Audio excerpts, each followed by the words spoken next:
Welcome back. More of this new ad from the Biden campaign highlighting the impact abortion policies have had on American women.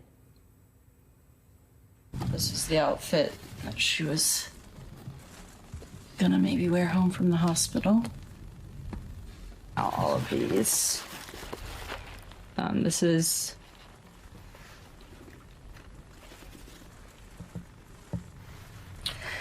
the blanket that she was in.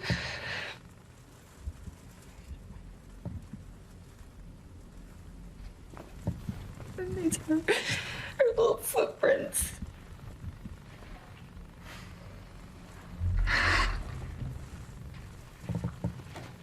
It's okay.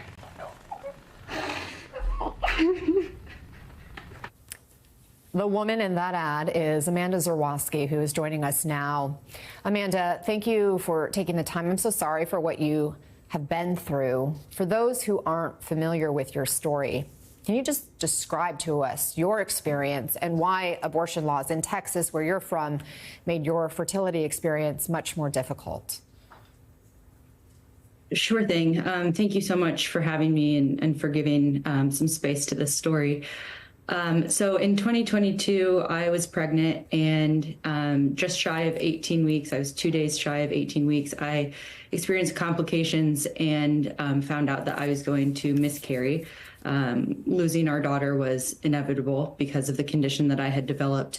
But because of the laws in Texas, the doctors were not allowed to perform an abortion because the baby's heart was still beating, and so that would have been considered illegal. So we had to wait until either her heart stopped beating or until my life was considered at risk, which was the only exception at the time, at which point my doctor would be able to intervene. And so for me, it took 3 days before I got sick enough, and I actually crashed into septic shock twice and nearly died before I was able to get the health care that I needed. Wow. Wow. It's got to be just so painful to think about all of this and to relive it over and over again. Did you have any apprehension about doing this ad for the Biden campaign? You know, I didn't. I will be honest with you, it was really difficult to film, and it has been really difficult to watch it over and over again. I'm really glad that it is getting picked up and people are paying attention and people are realizing how important and how critical this issue is, but it's really hard.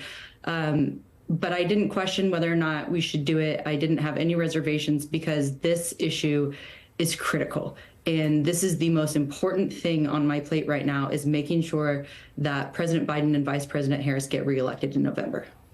What's your response to Donald Trump's comments yesterday saying abortion should be left to the states and that it's okay for different states to have different laws? I mean, to me, that's him saying that he endorses and he backs the bans in states like Texas, and he thinks that what happened to me, nearly dying and permanent compromising of my fertility, is okay, and that's what should happen. That's what that says to me. And frankly, I don't believe him when he says that he wouldn't sign a national abortion ban. He has already said that he will, and we have seen his allies come out with very detailed and concrete plans for how they will enact a national abortion ban with or without the help of Congress if he's reelected. Do you blame Donald Trump for what happened to you? Absolutely. If he hadn't overturned Roe v. Wade, Texas would not have been able to instate the law that prevented me from getting the health care that I needed, which nearly killed me and has forever compromised my ability to have children in the future.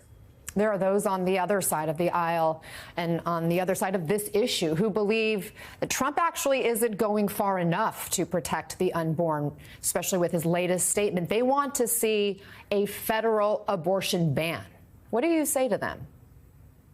Well, I think first and foremost, that's disgusting. But I also think that that group of people is very small. And I think, yes, they're very loud, but there are very few people who actually believe in a total national abortion ban. And we're seeing the number of people who don't support these bans is growing by the day. And the more we talk about it and the more the Biden-Harris campaign keeps this front and center, the more critical it is. So what's next in your fight? What's on the line in this election, do you think? Well, I think there's a lot on the line. I don't think the stakes could be higher. I think democracy is on the line. I think the health and lives of women and pregnant people in this country are on the line. And so I will fight tooth and nail alongside President Biden and Vice President Harris from now until November to ensure that they get reelected, because it is critical. The stakes could not be higher. I'm actually heading to North Carolina later today to help campaign. And next week I'll be in Wisconsin to help campaign as well. So this won't be the last you'll see of me, unfortunately. Well, Amanda Zurawski, thank you for sharing your story and bravely speaking out about your very difficult, painful experience. I appreciate your time. We wish you and your family the very best.